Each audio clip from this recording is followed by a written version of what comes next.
మాట మరొకసారి చెప్పుకుందాం. భయపడకుడి, నిబ్బరం కలిగి జీవించుడి, నిబ్బరం కలిగి ఉండుడి, జడియకుడి, నీ దేవుడైన యెహోవా నేను నీకు సాయం చేయగల వాడను అని బైబిల్ వాక్యం ఉంది. భయపడకుడి అని చెప్తాడు, సహాయం చేస్తాడు అంటాడు, ధైర్యంగా ఉండండి అంటాడు. ఒకటే మాట దేవుడు.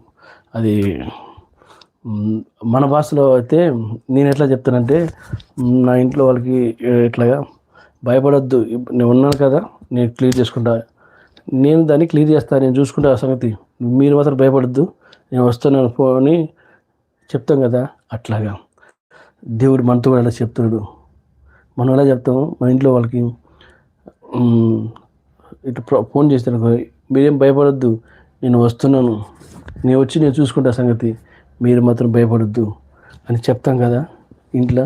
అట్లాగే దేవుడు మనతో చెప్తున్నాడు, భయపడకుడి, జడియుకుడి, నిబ్బరం కలిగి ఉండుడి, నీ దేవుడు